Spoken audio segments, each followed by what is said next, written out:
Tricia, I know we just finished the school year, but back to school is going to be here before we know it. So what are your thoughts right now on the 529 space? So my thoughts are, first and foremost, that not enough families are leveraging 529 plans. In fact, our College Planning Essentials Guide from JP Morgan states specifically that only 27% of families planning for college are using a 529 account. Big missed opportunity. So we had the Secure 2.0 Act, and with that, everyone was looking at retirement this, retirement that, but there's also a lot in it when it comes to 529 plans. Can you discuss that? Absolutely. So one of the biggest concerns families have about not using a 529 account is they're concerned that it's not flexible enough. Well, Secure 2.0 added even more flexibility in enabling you to do the Roth IRA rollover. So that's a tremendous thing. A lot of people are looking more closely at 529 accounts now. We're getting tons of questions on the Roth IRA rollover, and excited that it expanded to include the ability to not only fund college, but potentially give a child a retirement account in their future as well.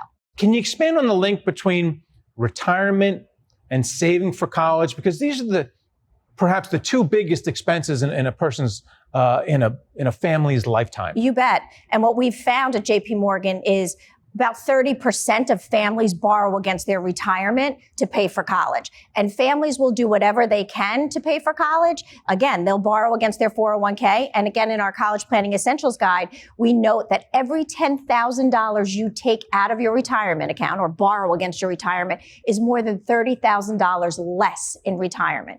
Not a good strategy. Can you expand on the flexibility that 529 plans offer? Sure. I mean, look, you have the ability to not only just do the traditional 2 and 4 year institutions. So you have those room and board, fees, computers, books, all of those things. But you also have the ability to use $10,000 a year now for K through 12 expenses. So those people paying those private tuitions, kindergarten through graduation, can use it for that. The Roth IRA rollover we just mentioned, you also can use it for student loan, up to $10,000 for student loan debt. So tremendous flexibility in terms of withdrawals, but also you can simply keep the money in the account forever. There's no required minimum distributions. You can always change beneficiaries. So much flexibility. And that's why we try to tell families day in and day out, don't delay because you don't think there's flexibility. That's not true. And what are the other mistakes that families make when it comes to 529 plans? They expect too much in general from planning, they expect too much from financial aid. So be realistic. A, know your number. So what do you think your school of your choice, your child's school of the choice is going to cost? Be realistic about aid. Really understand what you're going to get. It's probably a lot less than you know. And don't just save, invest, leverage the benefits of a 529 plan. And then finally, is it ever too late to fund a 529 plan? Because a lot of people think, well, I opened the account. Yeah.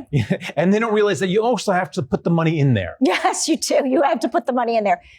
Look, I think it's too late if your child's out of college. If your child is still in college, I don't think it's too late. There's so many options within these plans. So even if you were just entering, you could still put some money away and still get that tax-deferred growth and tax-free withdrawals. But look, I think as children are entering high school, I think it's a perfect opportunity for families to really look closely and double down on that savings. You have 4 years before they enter, and you have the time while they're there. All right. Well, thanks for coming on and talking about it. My pleasure.